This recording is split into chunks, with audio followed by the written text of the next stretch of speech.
Pedro, ¿qué tal?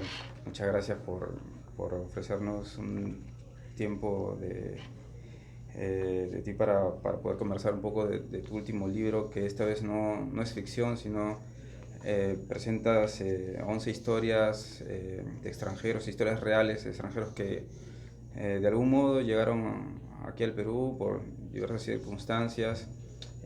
Pero cuéntanos, ¿qué te animaba a no hacer en esta ocasión ficción y hacer no sé, no ficción, se puede decir, historias reales basadas en personajes pues, que has podido conocer y conversar, ¿no? ¿Qué tal? Buenos días, Carlos. Muchas gracias a ustedes por la invitación. Eh, bueno, la verdad, la idea de este libro partió eh, de mi encuentro cotidiano, quizá, y del encuentro de todos nosotros, los peruanos que vivimos aquí, con los migrantes venezolanos, ¿no? Tuve la oportunidad en dos ocasiones, una de ellas es la historia del barbero que aparece en el libro, y otras más, bueno, de escuchar historias que pensé que me gustaría contarlas, escribirlas, ¿no? Luego pensé, bueno, esto podría tener la forma de un cuento, ¿no? Yo siempre he trabajado en ficción, pero podría ¿no? intentar ponerlo como crónica. Luego de algunas conversaciones, ¿no? Digamos, mi editora planteó la idea y yo le dije, me ha provocado hacer un libro que cuente las historias de venezolanos, pero luego me dijo, me parece interesante, pero ¿por qué solo venezolanos? Y esa pregunta me quedó dando vueltas varios días, y entonces dije, ¿por qué no exploramos otro tipo de migrantes, más bien que también le dé una figura al libro no solo coyuntural, sino que registre diferentes problemáticas o situaciones, no necesariamente problemáticas alrededor de la migración? Y así partió el proyecto, rápidamente aparecieron todas estas diferentes nacionalidades, ¿no?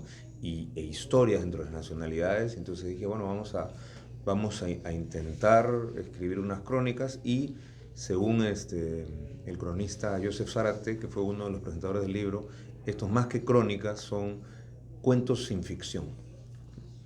Así es. Ujú. Y bueno, sí, ¿cuánto tiempo te ha tomado a hacer, digamos, la investigación, estas entrevistas con estos personajes? Porque son de diversos países, pues, por ejemplo, que hay de México, de Rusia, de Malta, de Mozambique, de Brasil, Palestina, España, Reino Unido, Estados Unidos, Polonia, en fin, no solamente han estado en Lima, sino en diversas partes del país, ¿no? En la sierra, en la selva, en la costa. ¿Cómo ha sido ese trabajo, no? Sí, sí, bueno, desde que partió la idea hasta que estuvo terminado el libro, eh, ha sido básicamente un año, ¿no? El círculo de un año. Ahora, a partir de noviembre, que es cuando tengo yo una disponibilidad de tiempo grande, todo el verano, es que ya planeamos qué personas podían ser. Ahora, lo difícil no ha sido tanto ni pensar en los perfiles ni buscarlos, porque han llegado a nosotros con una facilidad increíble, ¿no? Más bien ha habido que dejar muchas historias de lado, ¿no? Quizás lo difícil ha sido comenzar con las entrevistas y luego tener que volver a entrevistar a la misma persona y a veces hasta 3 o 4 veces para poder sacar un poco la información, porque a veces uno tiene una idea de qué es lo que quisiera contar, pero a veces llegan ellos y tienen un lado de sus historias que tú nunca imaginaste y que terminan siendo lo que se lleva el centro de esa historia, ¿no? Entonces, y efectivamente en algunos casos producto del viaje los hemos conseguido, pero en otros se ha dado situaciones, el de Cusco, el de Trujillo, por ejemplo, son personas que los he contactado en Lima, otros ha sido por Skype, en fin, ha sido una gran diversidad la forma como se ha hecho. Ujú. Ahora, bueno, en cada una de estas historias uno eh, puede ver a través de ellas el Perú, ¿no? En sus diversas manifestaciones, la cultura, eh, nuestra forma de ser. Y bueno, y entonces quería comenzar con el primero, que es la historia de la narcotraficante, ¿no?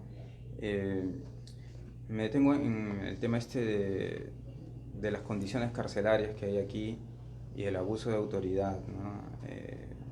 La vulneración de los derechos, con la que, como se cuenta aquí en este libro. Cuéntame un poco sobre eso. ¿Por qué elegiste a esta persona que se dedica al narcotráfico y, ¿por qué empezaste con ella, ¿no? Sí, efectivamente el punto de partida era tratar de contar el Perú desde diferentes perspectivas, ¿no? Y una de ellas, en una ocasión en la que visité la cárcel con motivo de la presentación de un libro, un evento que hizo el Ministerio de Cultura, pensé, el Perú desde la cárcel es una historia dentro de las tantas, ¿no?, que tiene el Perú. Y se dio la circunstancia de que se trataba de una cárcel donde habían mujeres, bueno, hombres también, pero en este caso eran extranjeros que estaban recluidos, pero que estaban eh, hombres y mujeres en la misma cárcel, y que además estaban mezclados peruanos con extranjeros. Entonces eso me pareció un punto de partida.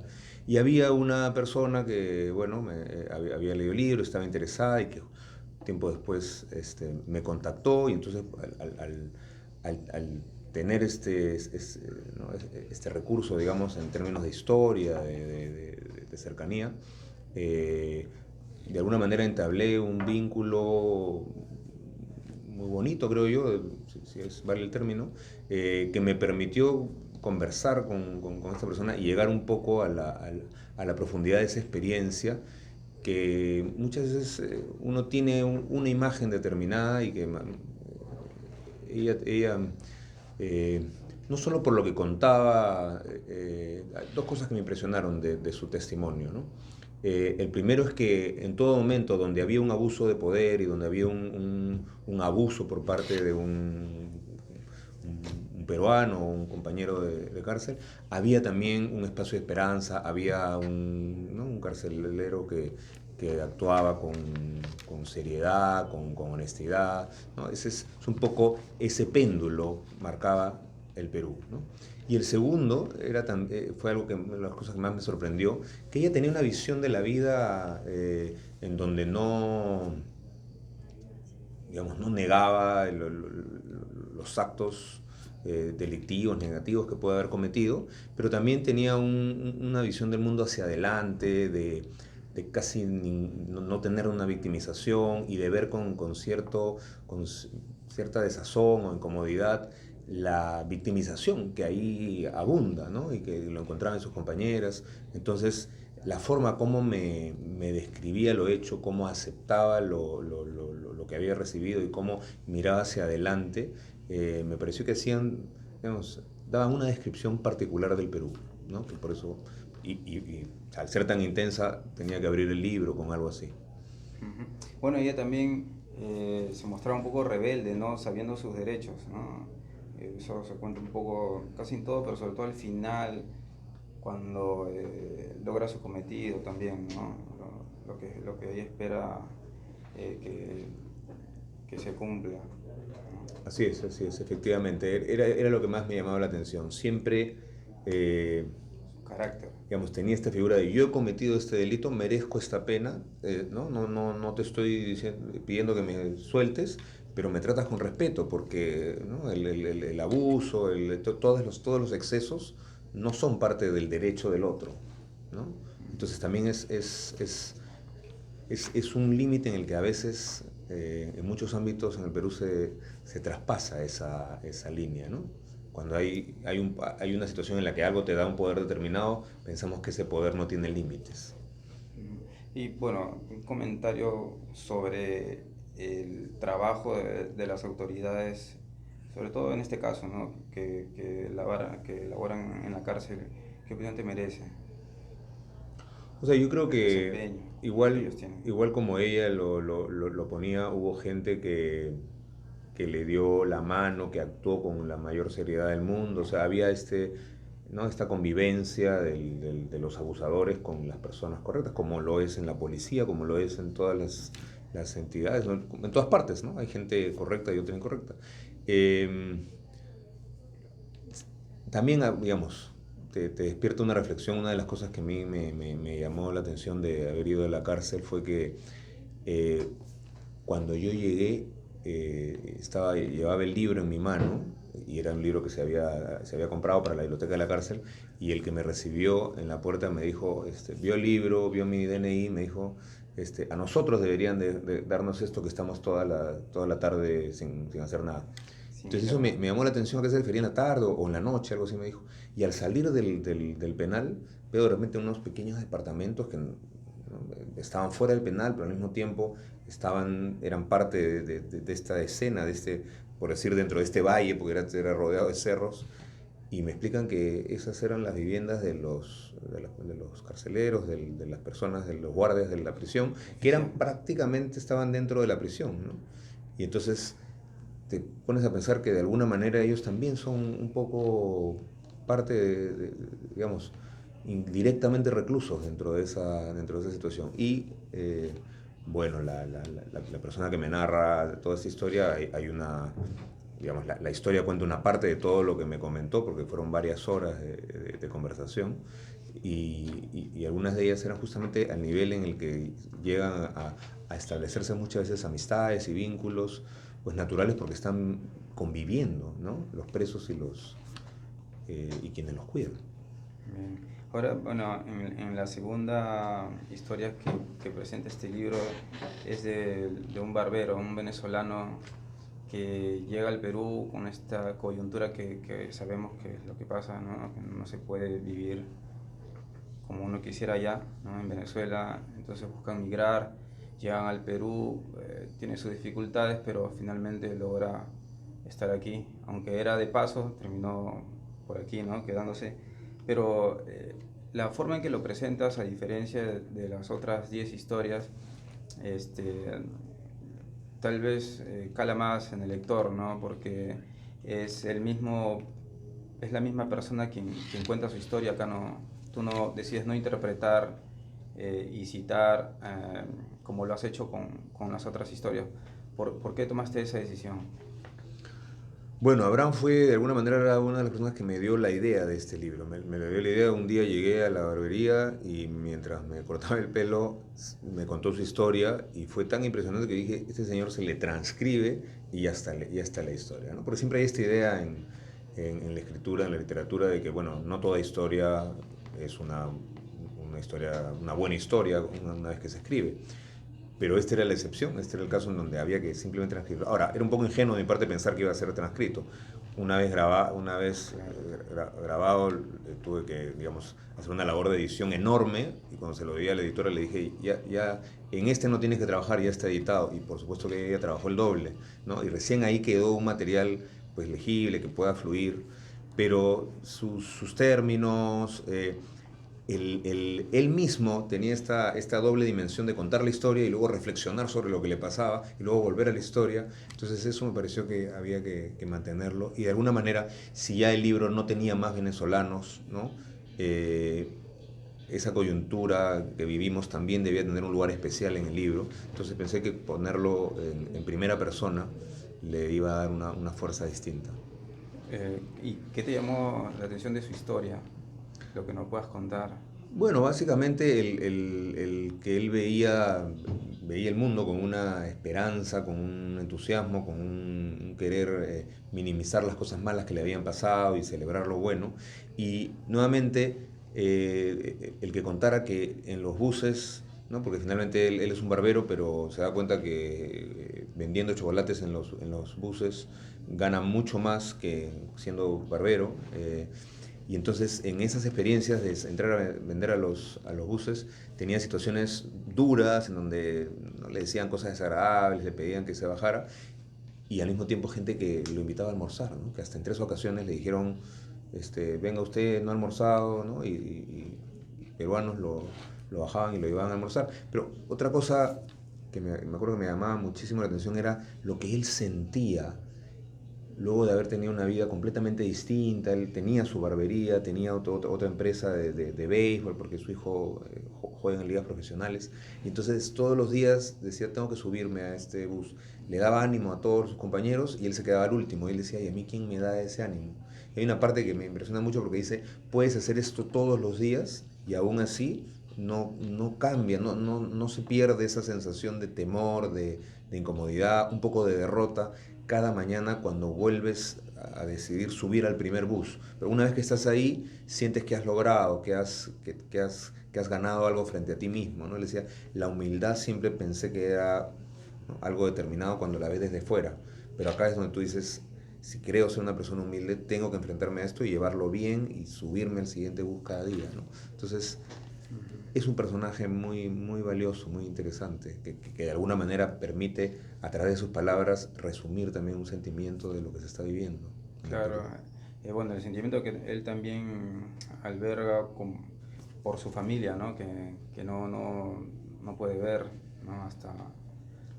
Hasta que alguien lo ayuda, Así es, ¿no? hasta que tiene este golpe de suerte que alguien le regala un pasaje para ver a Ujú. su hijo. Sí. Bueno, hay otra historia que quisiera detenerme, es en La Maestra de Mozambique, ¿no? Ujú. Eh, al margen de su historia, los temas que ahí se abordan nos pintan también, ¿no? Como país, el hecho del racismo, la discriminación, ¿no? Se pinta como un país, el Perú, agresivo, ¿no? Y, y hablan del tema también de la educación, ¿no?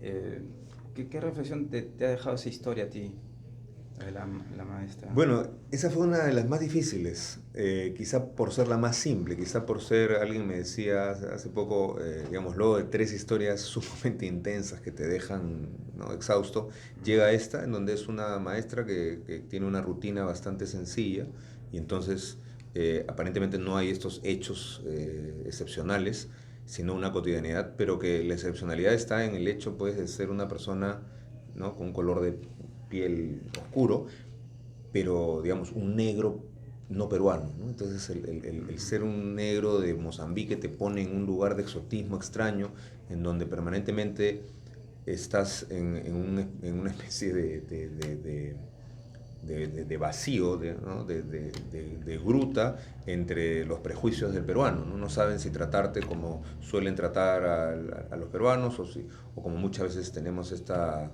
xenofilia por el extranjero. Y entonces lo que me deja esa historia sin duda es, te marca una cara del peruano, eh, digamos, refuerza esa idea del escáner, ¿no?, que se da en muchos casos donde medimos a la gente, la tasamos.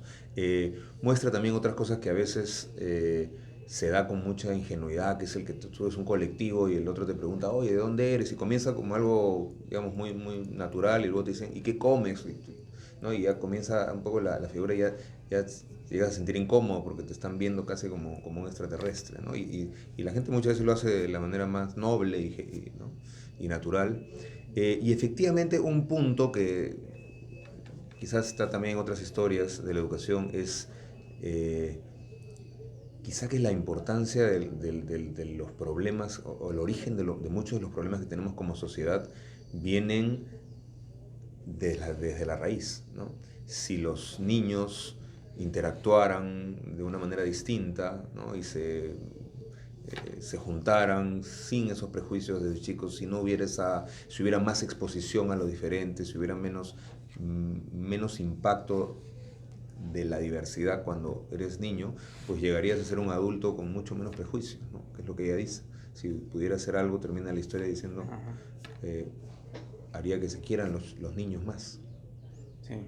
Ahora, hay unas cuantas historias que, como tú los contextualizas, eh, siempre está ahí presente en estas historias el tema del terrorismo, ¿no? La época dura que se vivió aquí en el país, sobre todo en Ayacucho. ¿Eso fue una elección al azar Mira, la única o por ahí? elección que se hizo fue tratar de conseguir una historia en Ayacucho, la que fuera. Incluso podía, digamos, incluso puede ser como el caso de la polaca, que es una música, Ujú. ¿no? Una profesora de flauta, que al final te dice, digamos, está totalmente desconectada de lo sucedido en Ayacucho, ¿no? Es, que llegó en otra época, no se topa, no Ujú. le tocan, y al final dicen Ayacucho encontré la paz, que también eso es parte de la... Claro. Pero los otros no, mira, el sacerdote maltés, que lo entrevistamos en Iquitos, nos contó su historia de Iquitos, pero de pronto nos contó esta otra historia que tuvo cuando estuvo en Arequipa, ¿no?, en donde aparece un pasaje, ¿no?, con eventos de sendero. Ese es uno. Luego el catalán, que bueno, no voy a revelar el parentejo que tiene con otra de las historias, pero en el caso de él, lo atractivo de su historia era su vínculo con el ayahuasca, ¿no? Y en todos los pasajes, ya que estuvo con muchos momentos en el Perú, en uno de ellos cuenta que efectivamente tuvo un vínculo muy cercano con Marilena Moyano y con la institución alrededor de ellos. Entonces, claro, son tres entonces historias en donde ha aparecido, que también me parece eh, que es interesante, ¿no? Tú haces una muestra, ¿no?, que tratas que sea un poquito diversa y representativa y va a aparecer los años de conflicto por lo menos en un tercio o la mitad de ellos, ¿no? Claro.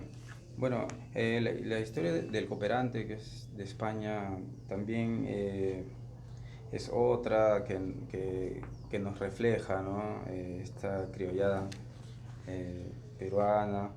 Eh, el tipo quiere, al final termina desconfiando porque se le impone esta sociedad, ¿no? Cuéntame un poco sobre esto, ¿qué te atrajo esta historia? Bueno, él en sí mismo no iba a ser una elección porque tratábamos de buscar países un poquito, digamos, poco comunes dentro del ámbito habitual, como ha sido el caso de Rusia o de Palestina. Pero en el caso de Marcos, en algún momento conversando con él, dije, bueno, voy a incluirlo porque me llamaba la atención esta primera decepción que él tiene en Cusco con lo que finalmente pues conocemos como la pendejada, ¿no? Como la criollada que por todos lados lo quieren timar y lo quieren... eh, pero luego, lo que más me impresionó de él es que en una segunda etapa, en la que, bueno, tiene que venir por circunstancias del trabajo y que no era una elección suya, entiende al Perú de otra manera. Y lo entiende, él está seguro, gracias a la ayahuasca. Pero su descripción de por qué lo entiende mejor me parece fascinante, ¿no? El otro día me hicieron leer un pasaje y escogí ese pasaje, esa parte en la que él describe lo que hace la ayahuasca con él, lo que siente que transforma y cómo porque muchas veces decimos, bueno, el mundo desarrollado tiene un orden que nosotros muchas veces envidiamos, pero no tiene pues la salsa, el recuteco, la cosa criolla que nos da un poco el sabor y el gusto por vivir en el Perú.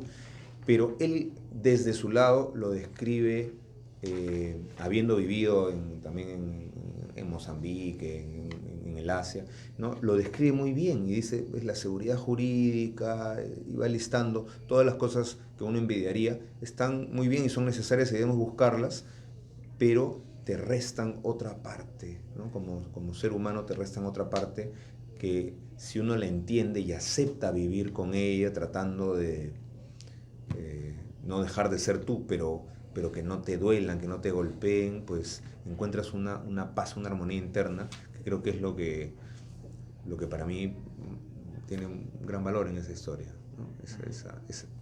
Su interpretación del Perú. Claro. Después está la profesora, ¿no? Que es del Reino Unido. Y hay una frase ahí que quisiera citar y que me la comentes, aunque ya has comentado brevemente un poco, ¿no? Dice, eh, si no priorizamos el desarrollo personal y humano frente al académico, colegios como el Hobbes podrían terminar creando bárbaros muy bien ilustrados, ¿no? Acá hablas del tema de la educación, lo que ya me habías comentado. Pues sí, esa historia a mí me impacta mucho, creo que tiene un peso importante en el libro. Eh, es quizá, a diferencia de todas las otras historias, ¿no? Tiene una perspectiva distinta, ¿no? Es alguien que viene en una circunstancia muy favorable como migrante, ¿no? Y que más bien disfruta de una distorsión, vamos a decir así, de nosotros, muchos peruanos, que es la xenofilia, ¿no? Y es esa mirada del extranjero, de ese endiosamiento del extranjero, simplemente por el hecho de ser extranjero, de tener pelo rubio, de hablar inglés. Y entonces eso, si esa distorsión de alguna manera se fortalece en una institución educativa, ¿no? Termina formando personas que, digamos, la xenofilia es la otra cara de la xenofobia, ¿no?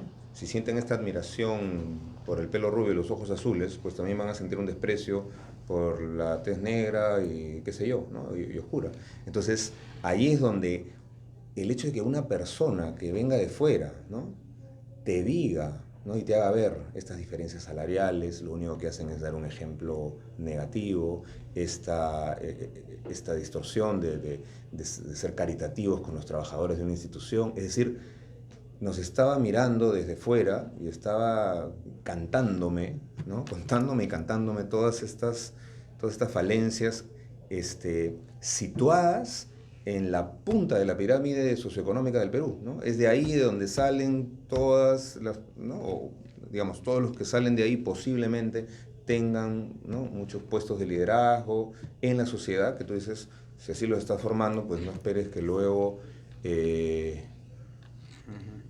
no se den los problemas como los que tenemos hoy, ¿no? Que incluso, digamos, muchos de los problemas políticos sociales que tenemos no solo vienen de personas que no han tenido una formación o una instrucción, sino que aún habiéndolas tenido, de repente proponen, digamos, volver al dogmatismo en la educación, imponer agendas pues, que a uno lo sorprenderían, ¿no? Que estén asociadas a personas que han tenido toda una formación, un mundo, ¿no? Y las oportunidades para que el Perú tenga pues, otro camino. Claro. Bueno, en el trasfondo de todas las historias siempre hay una crítica, una reflexión sobre cómo vivimos aquí, ¿no? Eh, bueno, a ti qué te ha dejado todas estas historias que has presentado? Y bueno, hay otras que no has podido incluirlas, ¿no? Pero deben tener algo en común. Bueno, me ha dado es decir, como un baño ¿no? Por un lado te refresca, te llena te instruye muchísimo, te llena de anécdotas, te culturiza en muchos aspectos del Perú. Y sobre todo, pues hay un mar de sensaciones que son muy disímiles, ¿no? Y que lo compartía un poco con los que presentaron el libro, con personas que lo han leído, ¿no? Algunos me dicen, hay momentos en que me he sentido muy orgulloso, muy contento, ¿no? De que el Perú haya podido ser un espacio para algunas personas que te dicen, con todos estos problemas, yo amo este lugar, de aquí no me voy a ir, ¿no?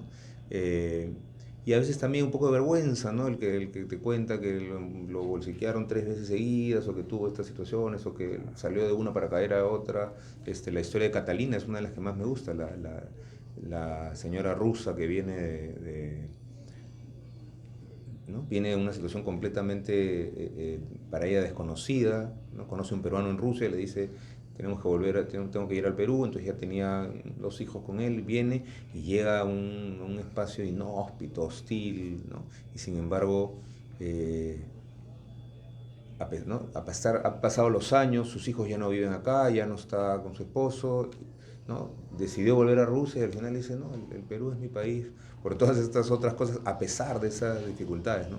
Creo que ella concentra muchísimo, y esa historia concentra muchísimo esas contradicciones que de alguna manera creo que describen al libro. Ujú.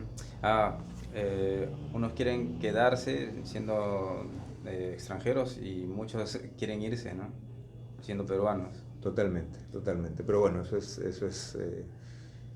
es muy natural de acuerdo a lo que uno busque, ¿no?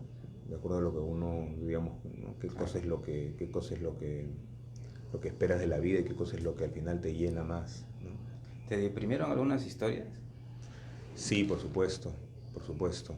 Este, mm, Toda la primera parte de la señora de Palestina, ¿no? Todo justamente para esa historia leí digamos, varios ensayos sobre la situación, ¿no? de Israel-Palestina, y te das cuenta por donde voltees que, bueno, por un lado te deprime como ser humano, ¿no? Digamos, por la empatía que uno siente con el otro, ¿no? Un poco, a mí por un lado ves lo horrible que puede ser el mundo, ¿no? Lo terrible y lo desesperanzador, porque creo que son conflictos que llevan décadas y que no van a tener solución, y que por un lado a veces quería, justamente me olvidaba del tipo de libro que estaba haciendo y quería contar básicamente su historia en Palestina, por ejemplo, ¿no? O la de Israel. Y por otro lado, que es algo que me pasó alguna vez cuando leí sobre los conflictos entre India y Pakistán, te das cuenta que el mundo puede tener conflictos tan violentos, tan brutales, que frente a ellos miras al Perú y dices, oye, lo nuestro no es nada, ¿no? O sea, nosotros podríamos en dos patadas ser una sociedad muchísimo más integrada, muchísimo más pacífica, es decir, nuestros problemas de confrontación interna y de desigualdad, ¿no? Eh, no están al nivel de todas estas sociedades que se queman vivas, se lanzan misiles y bombas durante décadas, ¿no? Entonces, ahí también un poco quizá te hace ver que hay esperanza en el Perú. Sí. Bueno, en general las historias que estás presentando acá tienen eso, ¿no? Siempre hay esperanza, los personajes tienen alguna esperanza con respecto a sus historias, a sus vidas, a lo que están viviendo, ¿no? Qué bueno que lo hayas sentido así. Yo también creo que es algo que yo llevo, digamos, que le aporto al narrarla, pero también creo que eso proviene del hecho de que los 11 entrevistados de estas 10 historias han querido contar la historia, ¿no? Y desde ese punto de partida es algún tipo de esperanza habrá. Incluso 4 de ellos que aparecen con nombres cambiados, con seudónimos, producto de que ellos mismos lo pidieron, querían contar la historia, ¿no? Cuenta la historia, no digas que soy yo, pero quiero contarte el detalle y el querer hablarlo también daba un... Creo que ahí en el fondo hay una cierta esperanza. Bueno, Pedro, muchas gracias. Está muy bueno tu libro. Muchísimas gracias a ustedes, a ti. Muchas gracias.